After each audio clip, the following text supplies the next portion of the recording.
ये ऐसा लॉस है जो बिजनेस के नेचर के वजह से होना ही होना है। तो भाई साहब मेरे को मिलने 980 है तो मैं 900 के 80 के हिसाब से अपना कैलकुलेट कर लूं। नॉर्मल लॉस क्या करता है, वो अच्छे वाले यूनिट्स का लीटर या कॉस्ट पर यूनिट बढ़ा देता है। And here we go, this is your mentor for CA foundation accounts. यहां पे है आपका 10 मिनट कैप्सूल, एक छोटा सा concept on calculation of normal loss and abnormal loss. चल आजा ध्यान देते हैं यहां पे। अब आज हम क्या सीखने वाले हैं, how to calculate normal loss and how to calculate abnormal loss. देखो एक सिंपल सी चीज समझा रहा हूं आपको, एक सिंपल सी चीज है। पहली बात, नॉर्मल लॉस का मतलब क्या होता है?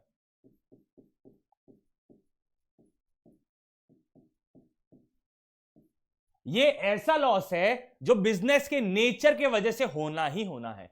आई रिपीट, नॉर्मल लॉस क्या है? ये एक ऐसा लॉस है जो बिजनेस के नेचर के वजह से होना ही होना है। फॉर एग्जाम्पल, मेरा फेवरेट एग्जाम्पल है, अगर आप का बिजनेस है पेट्रोल का या आपका बिजनेस है डीजल का, मतलब you deal in petrol products, आप पेट्रोल और डीजल सेल करते हो, परफेक्ट। अब अगर आपको पता होगा, ये बहुत कॉमन है, पेट्रोल जब वो ट्रांसपोर्ट होता है, जब वो ट्रांसपोर्ट होता है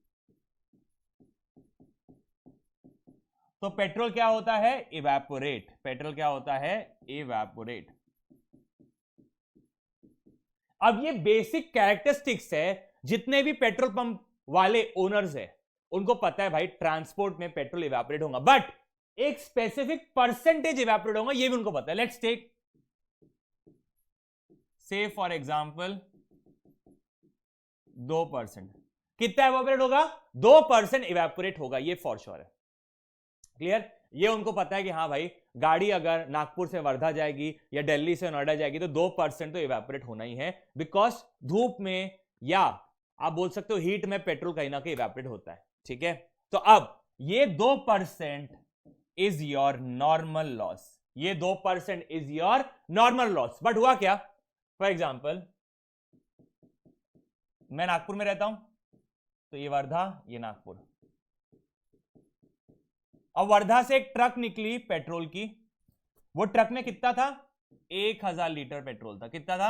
1000 लीटर पेट्रोल था। अब नागपुर पे मेरे पेट्रोल पंप पे मेरे को रिसीव कितना हुआ? Petrol receive was 950 litres. कितना रिसीव हुआ? 950 लीटर्स। तो 50 लीटर कम रिसीव हुआ। बिल्कुल सर। अब मेरे को पता है नॉर्मली इसमें से 2% तो इवेपोरेट होगा ही होगा, तो इसका 2% कितना होता है? 20 लीटर। मतलब टेक्निकली मेरे को कितना मिलना चाहिए? 980 लीटर मिलना चाहिए। कितना मिलना चाहिए? 980 लीटर रिसीव होना चाहिए, बट कितना रिसीव हुआ है? 950। तो ये 30 लीटर इज एबनॉर्मल लॉस। ये 30 लीटर क्या है मेरे लिए? Abnormal loss. Is everyone clear what do mean by normal loss and what do mean by abnormal loss? है ना? यस। अब चलो, हाउ डू वी कैलकुलेट? अब देखो बेटा, आपने पेट्रोल मंगवाया, ठीक है सर, तो आपने क्या क्या कॉस्ट पे किया? सर मैंने 1000 लीटर मंगवाया था और पर लीटर के पीछे मैं 90 रुपए पे किया था, तो 90, ये कितना हो गया? 90,000 रुपए का तो मैंने पेट्रोल मंगवाया था, प्लस क्योंकि ये पेट्रोल ट्रांसपोर्ट हो रहा था तो ट्रांसपोर्टेशन के चार्जेस कंपनी ने मुझसे लिए। ट्रांसपोर्टेशन कितने का लिया? लेट्स टेक 10,000 रुपए ट्रांसपोर्टेशन लिए। कितना लिए? 10,000 रुपए ट्रांसपोर्टेशन।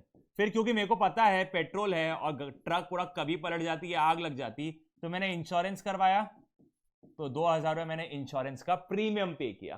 तो टोटल वर्धा से लेकर नागपुर तक मैंने 1000 लीटर के लिए कितना पे किया? सर 1,02,000। कितना पे किया? 1,02,000 रुपए आपने पे किया है। परफेक्ट है ना? बट आपको रिसीव कितने हुए? सर रिसीव तो 950 हुए आपको, और स्टैंडर्ड क्या है?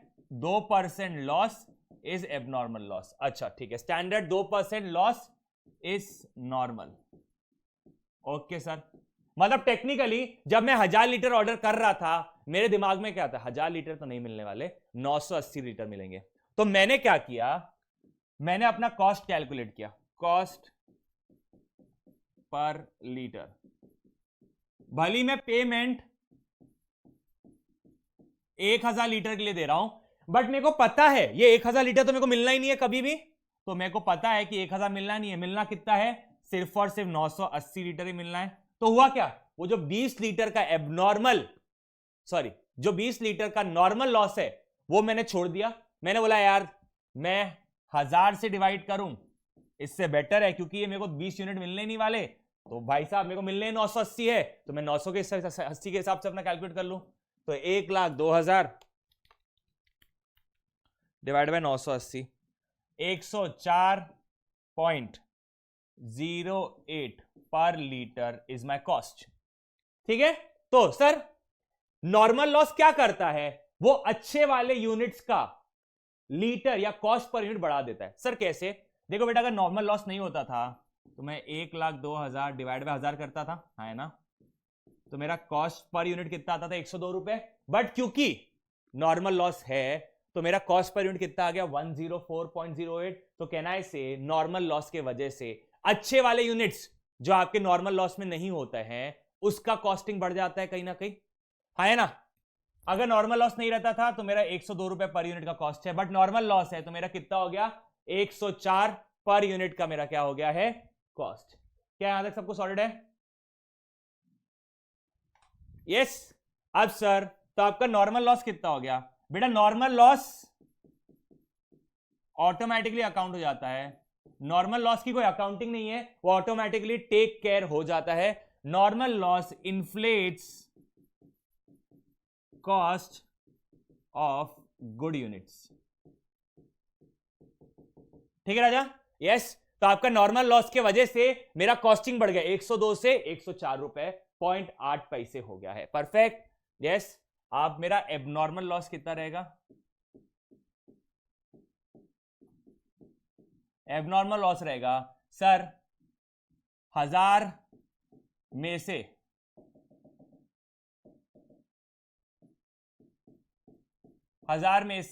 980 मिलना चाहिए, है ना। मतलब कितने का अलाउड है आपको, 2% का अलाउड है, तो आपको मिलने कितने चाहिए, 980। बट मिले कितने, 950। तो 30 यूनिट का एबनॉर्मल लॉस हो गया और पर यूनिट 104.08 है। तो आपका हिसाब किताब क्या हुआ, 30 इंटू 104.08 दैट इज ₹31,224 का आपका क्या है, एबनॉर्मल लॉस। ये आपके कंसाइनमेंट चैप्टर में यूज होता है कहीं ना कहीं। सो होप सो आपको समझा होगा कि what is abnormal loss, what is normal loss. Normal loss करता क्या है, नॉर्मल लॉस अच्छे वाले यूनिट का कॉस्ट बढ़ा देता है, और जितना आपका नॉर्मल लॉस का कैलकुलेशन आया है वो सेम अमाउंट को आप नॉर्मली यूज करते हो to calculate your abnormal loss. अब जब आप कंसाइनमेंट चैप्टर करोगे एट टाइम्स क्वेश्चन में थोड़ा बहुत ट्विस्ट एंड टर्न्स आएगा, तो फॉर श्योर संपूर्ण बैच के कंसाइनमेंट चैप्टर में आपको ये अच्छे से समझेगा कि नॉर्मल लॉस का इंपैक्ट 99% केसेस में सेम रहता है, but once in a blue moon कुछ ट्वीक्स आते हैं, तो I will explain in the regular batch. ठीक है राजा, यस। एंटिल द टाइम जो संपूर्ण में नहीं है, होप्स आपको समझा होगा what are the things going on. ठीक है राजा, that's all for the day guys, see you, bye bye, take care, this is Suresh signing of.